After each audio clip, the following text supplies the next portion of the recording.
Welcome to Editing in Progress. Today I'd like to talk about children's books and censorship. I'd like to start by reading a couple of quotes. The first is from the Brothers Grimm's Cinderella, and the second is from the more well-known Disney version. I think it would be interesting to compare the two and to see how far children's books have come. I'd also then like to talk about Bruno Bettelheim for a little while. But first, enjoy these quotes. "No one shall be my wife, but she whose foot this golden slipper fits." The eldest went with the shoe into her room and wanted to try it on, and her mother stood by, but she could not get her big toe into it, and the shoe was too small for her. Then her mother gave her a knife and said, "Cut the toe off. When thou art queen, thou wilt have no more need to go on foot." The maiden cut the toe off, forced the foot into the shoe, swallowed the pain, and went out to the king's son. Then he looked at her foot and saw how the blood was streaming from it. He turned his horse around and took the false bride home again. When the betrothed couple went to church, the elder was at the right side and the younger at the left, and the pigeons pecked one eye out of each of them. Afterwards, as they came back, the elder was at the left and the younger at the right, and then the pigeons pecked out the other eye of each.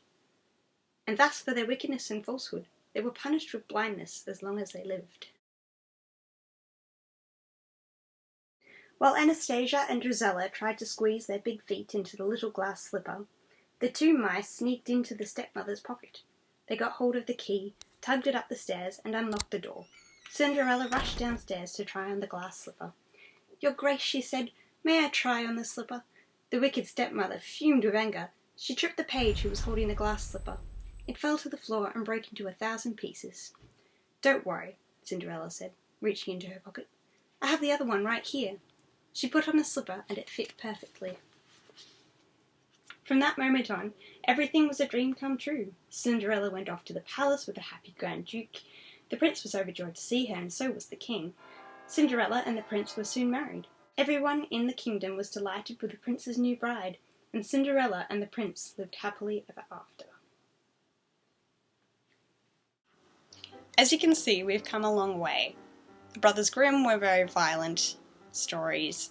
They actually recorded a lot of the stories straight from people that they knew, people that they met, who would come to their home and tell them the stories orally.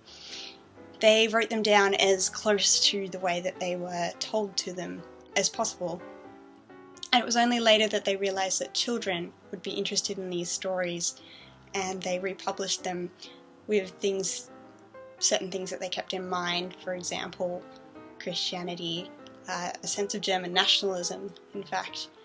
But despite this, their version of censorship is very different from the Disney version. In Disney there is no violence. We, in fact, don't even get to know what happened to the stepsisters, let alone the stepmother, who we don't really hear about in the Brothers Grimm version either. But these stories are really interesting because they illustrate our fear of telling children anything bad about the world, and this is where Bruno Bettelheim steps in. He has a very interesting idea about the psychological value of these stories, and I'd like to read a little quote from him.